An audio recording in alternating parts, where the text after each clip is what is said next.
Right now we've been kind of digging into Paul a little bit, and we keep pulling up this text. And today I'm going to read not the entire fourth chapter, but we're going to read parts of it that really is kind of compacted and kind of makes a little more sense to what Paul is trying to communicate to us. Because what we're really trying to do, and what Paul is always trying to do with people who are both of the Jewish background and those who have no background, except maybe the Greek-Roman culture background, which is almost as difficult to deal with than church people.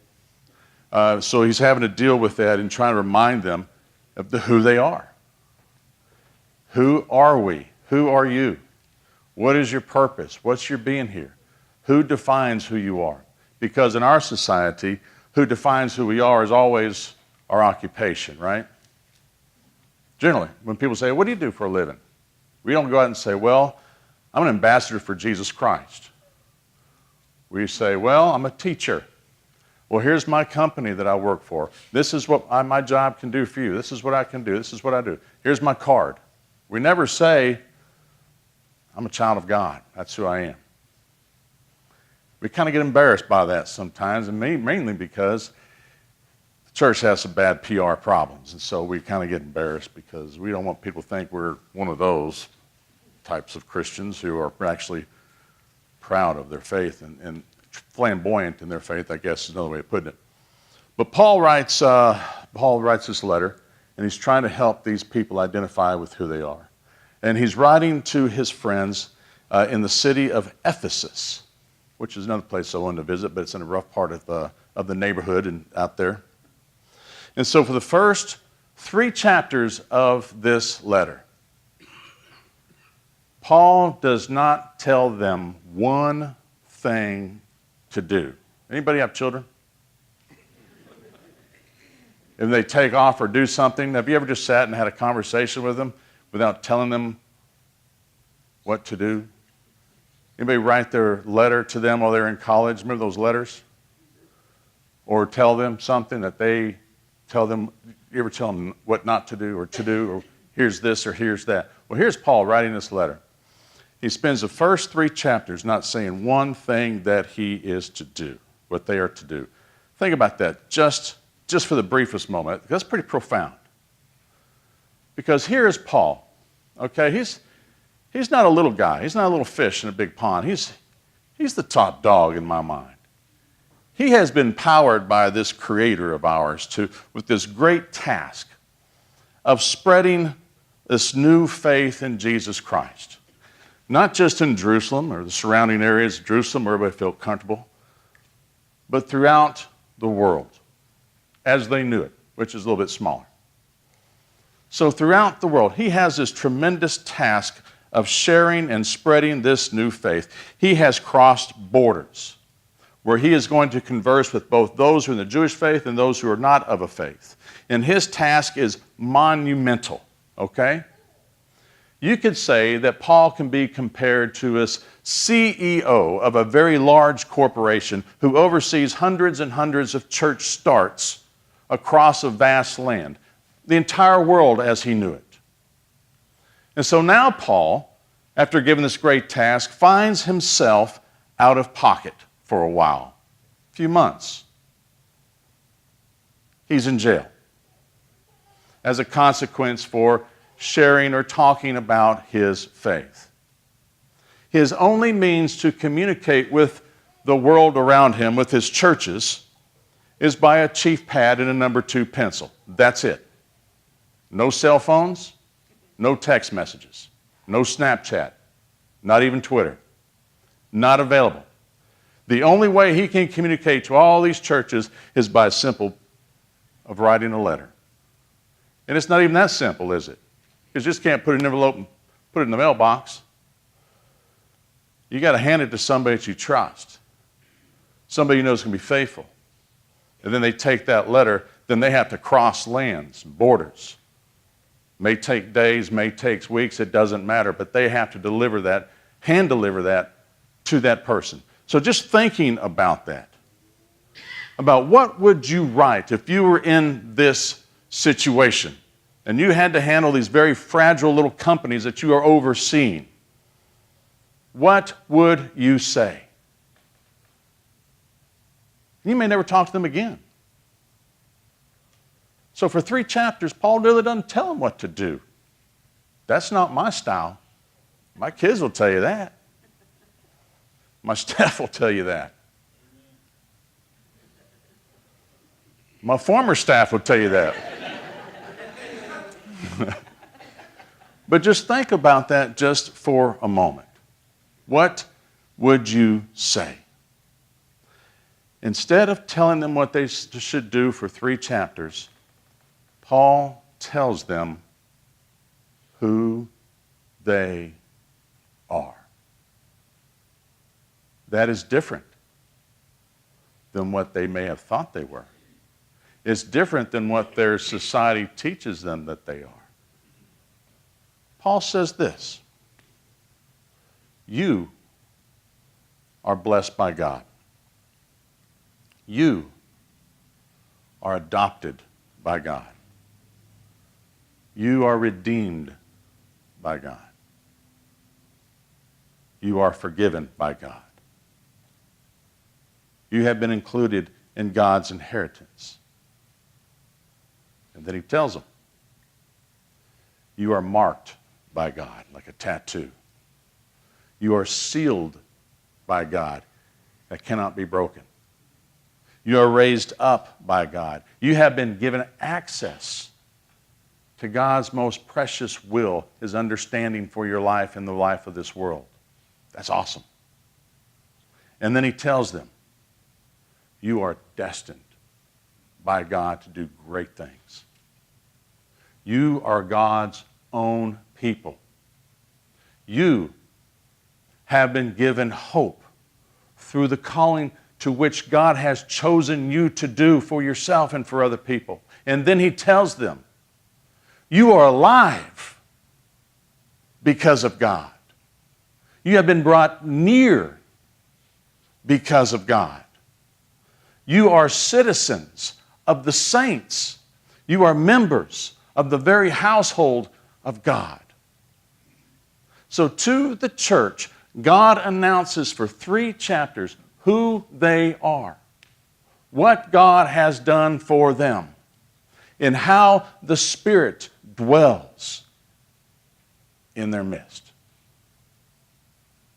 Think about that. Think about that. Because if you do not know who you are, if you do not know how to listen to what God has to say as to who you are, if you don't make it an effort to understand what God can do for you, what God can do through you, what God created you to do, then what you do doesn't matter. What you do is in vain. What you do then is for you and not for God. So from this isolated jail, Paul's desire that God's people of faith do not allow the world to define who they are. They do not allow the world to tell them what they're capable of doing. They do not allow the world to tell them what they're incapable of becoming, because who you are, what you're capable of doing, and who God desires for you to be, that is only for God to define for you, not this world. And when we seek God daily in worship, when we seek God, when we have conversations with God, both listening and hearing, when we are seeking God in the midst of people who are like-minded and trying to help and establish people who we are, when we are seeking God to understand who this God is of Jesus and to be in the amazing presence of God, then that God will transform who we are and what we're due and what we're capable of becoming.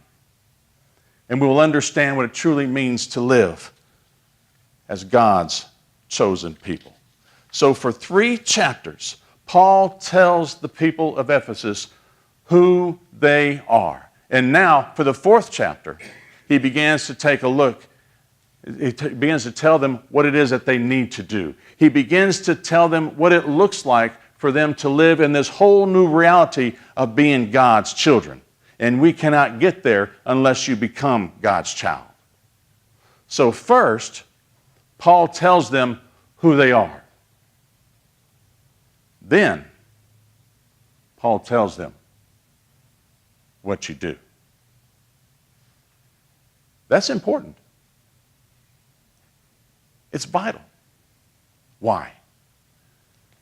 Because the church has become a church that has become so good at telling people what to do, how to behave, how to act, and unfortunately, where to go. While we live in this sea of people around us who are unchurched people, who want to know who they are, why they are, what it is that they can do to make life better for others. They struggle with their lives, and the church struggles with them to provide a satisfying response to those questions. And as a result, the church declines. Quite frankly, we, the people of faith, have forgotten those first 3 chapters of Ephesians. We forgot who we are and to whom we belong to. So before Paul tells the church what people of faith do, as a response to believing who God created them to be, he begins the 4th chapter with these words. I, therefore, a prisoner in the Lord, I beg you to lead this life that is worthy of your calling, to which you have been called.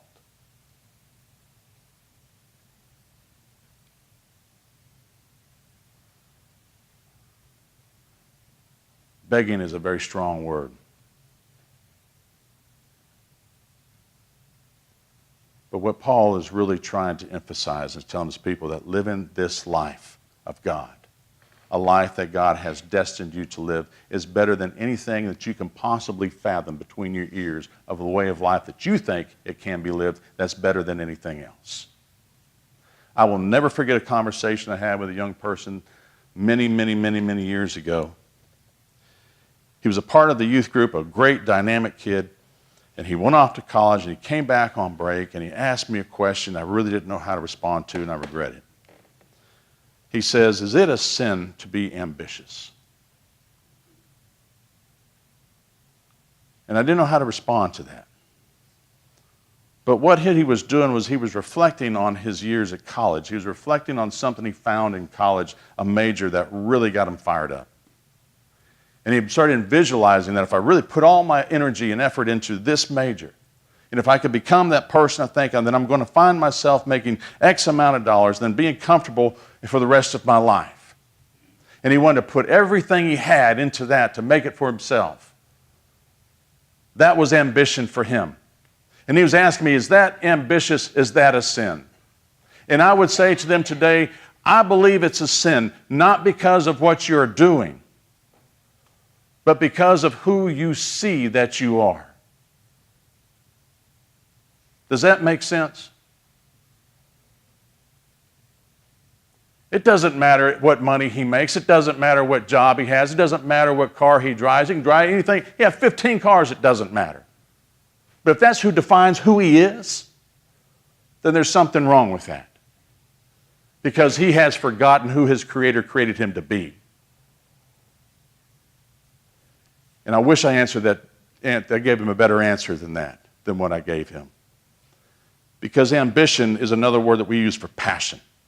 And passion is just a great attribute when you begin to discover the purpose for your life. And when you discover the gifts that God has placed in you. And when you reach out to share what you have that God has given you to help those who are in greatest needs, then that is the life in which God has desired for you to live. That's the passion that you find. It doesn't matter what you make. It doesn't matter how you live. It doesn't matter what car you drive. It doesn't matter how much is in your bank account. What matters is that you remember and that you never, ever, ever forget who you are. Because if you truly know who you are, then God created you to be, then you will understand where it is that God is leading you. And you will be used everything that you have, everything in your ability, everything in your power, every single gift to build God's kingdom over your own kingdom.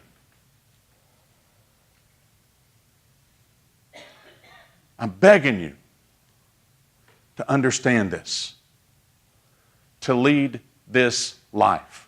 Because this is worthy of the calling that God has chosen you and has called you out to do. And then he moves on. There is only one body, people. There is only one Spirit. And each of us was given grace according to the measure of Christ's gift. Christ gave gifts to his people. There's one church, one body, one people. But among all of this is one unit. There are so many different gifts that are there. And it's so hard not only to discover those gifts, but to accept those gifts and to accept the gifts of our neighbors, those next to us. There's a man that I remember wasn't that long ago. He was probably better than anybody ever seen of having the special gift. He could relate to elderly men who were needing some compassion, who are needing an ear to bend, needing a presence in their life. And when he moved to that area and started working with these men and started doing things with them, taking them out to lunch, it was the best those people have ever lived. It was the best that man ever lived. But the problem with this man is that he thought he was all things to all people. He thought he was smarter than everybody else. So he had to relate all that information that nobody really cared about. And it made him a person nobody wanted to be around. If he would understand, if all of us could understand that we have 1, 2, maybe 3 gifts that we're really good at, and if we can focus our lives on those gifts and allow other people to focus their lives on those gifts and trust each other, you know what happens?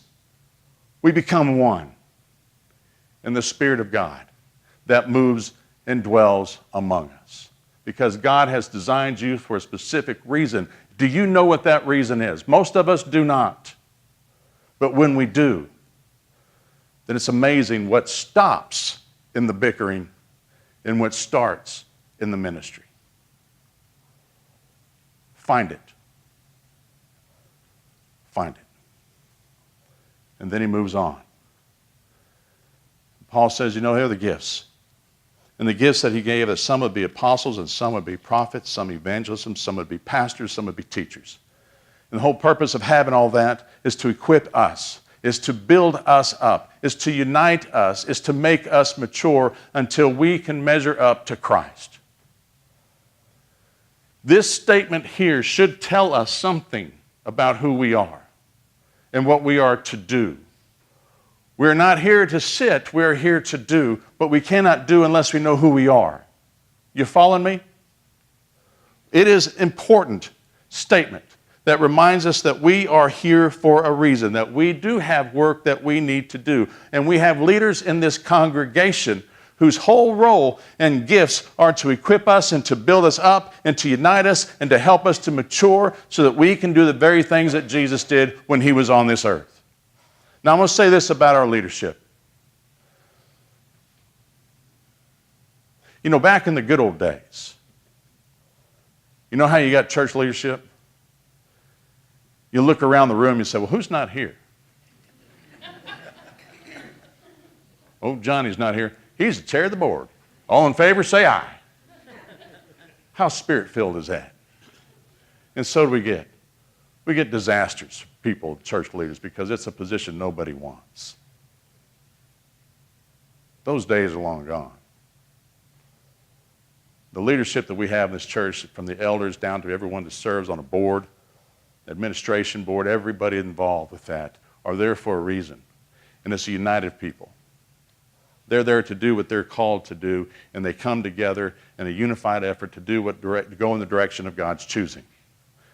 The greatest difference between leadership in the past and leadership of today is the leadership of the past will say, let's vote to see what we want God to do for us next.